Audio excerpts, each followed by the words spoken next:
Song Lodge, and I'm back again with another video. Don't mind the mess in the background. My space is a little bit in flux because I'm still working on it after moving into my new apartment. So yes, Kane is of course helping me with my video today, so he will probably be napping the entire time because that's what he does. So anyway, and this tapestry back here is serving as a curtain in the meantime.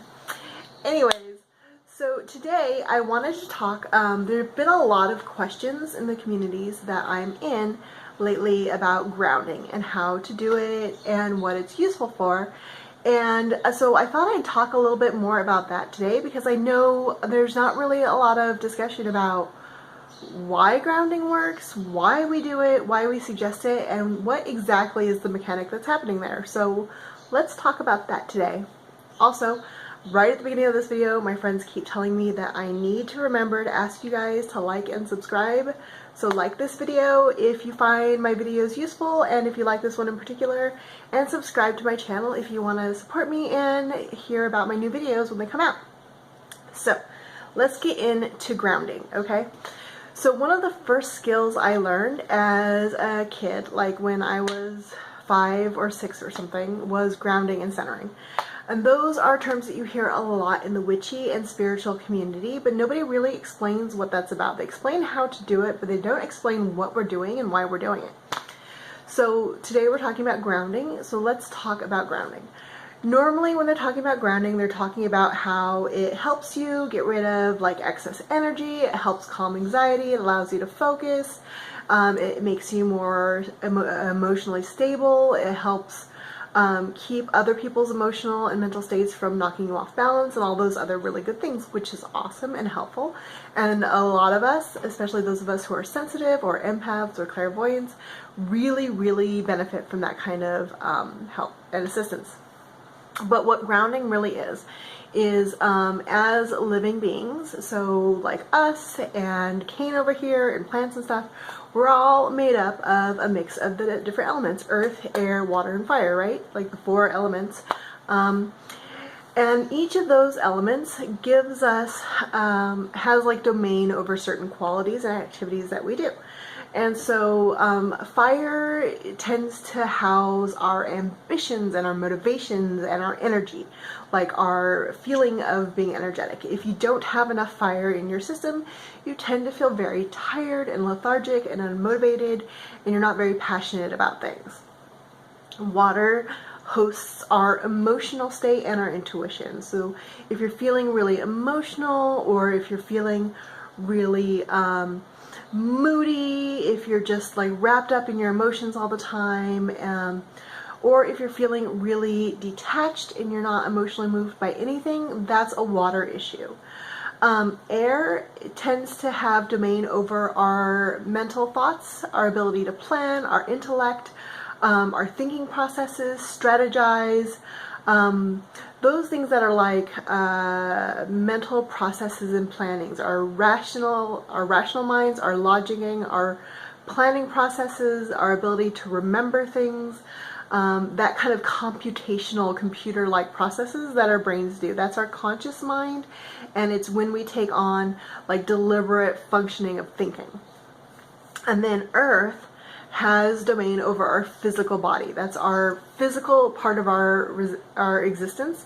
That's our physical body, our relation to the physical world around us, our ability to interact in the real world, the way we process our food, the way our illness and our health, and those kinds of things. So that's how the elements interact in our body.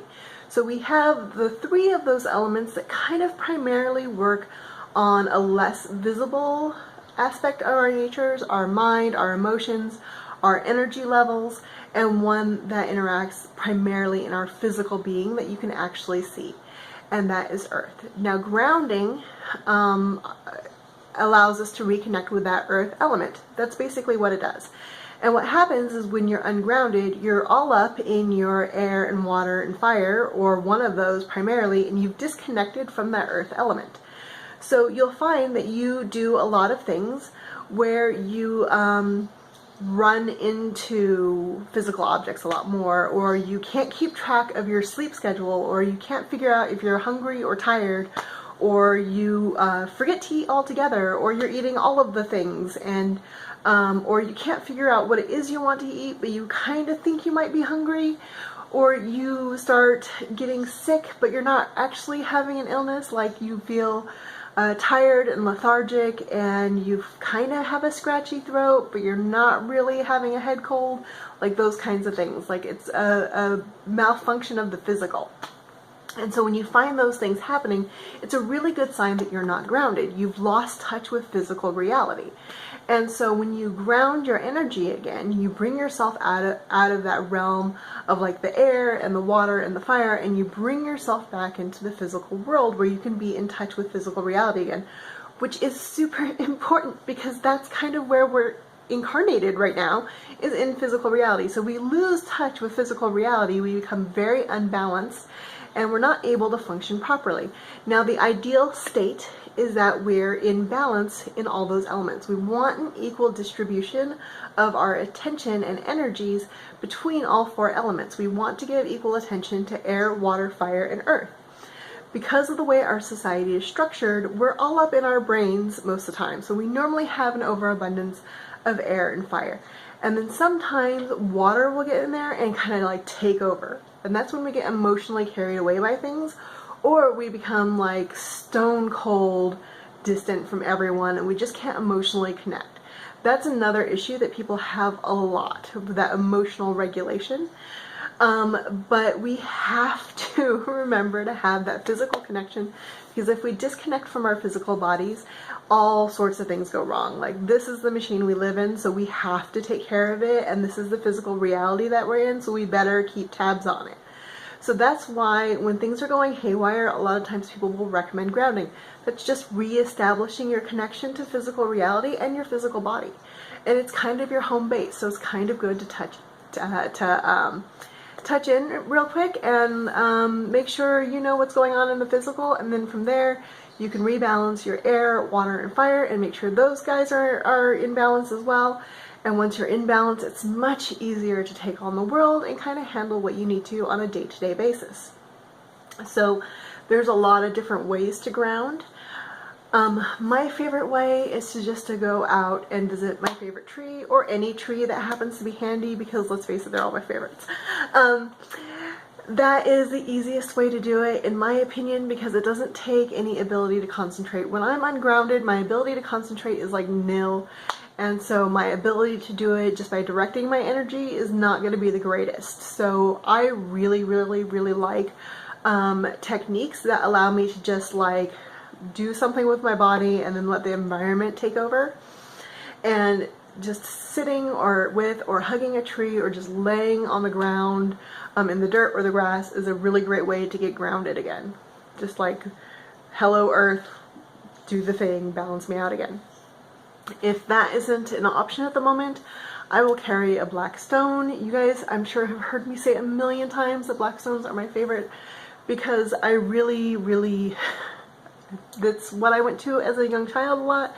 And again, it doesn't require that I am able to concentrate in any way or able to focus myself.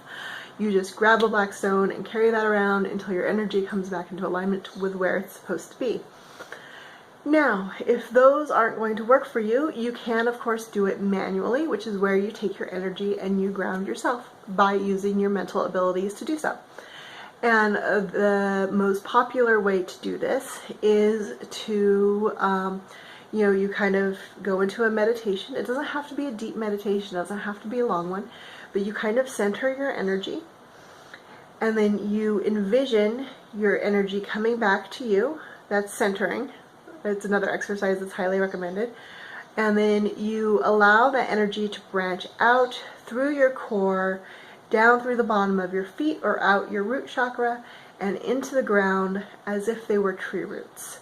And this will reconnect you to the earth, and just like a tree, you can pull up earth energy through those roots and allow yourself to be reconnected with our beloved planet, which is super grounding. And if you have an excess of energy, you can also push out that excess of energy through those roots and give it to the earth to do with what it will. The earth will be able to cleanse it, make it healthy energy, and use it in a productive way for the plants and animals that live on it. So that's a really great way to do it as well, and it can be a really fun exercise if you're having issues with energy levels and like emotional stability. I recommend doing that like every evening in addition to whatever health measures you're doing and taking in regards to whatever it is you need to be doing, like counseling or medications or journaling or whatever it is you're doing to take care of yourself in addition to that. And then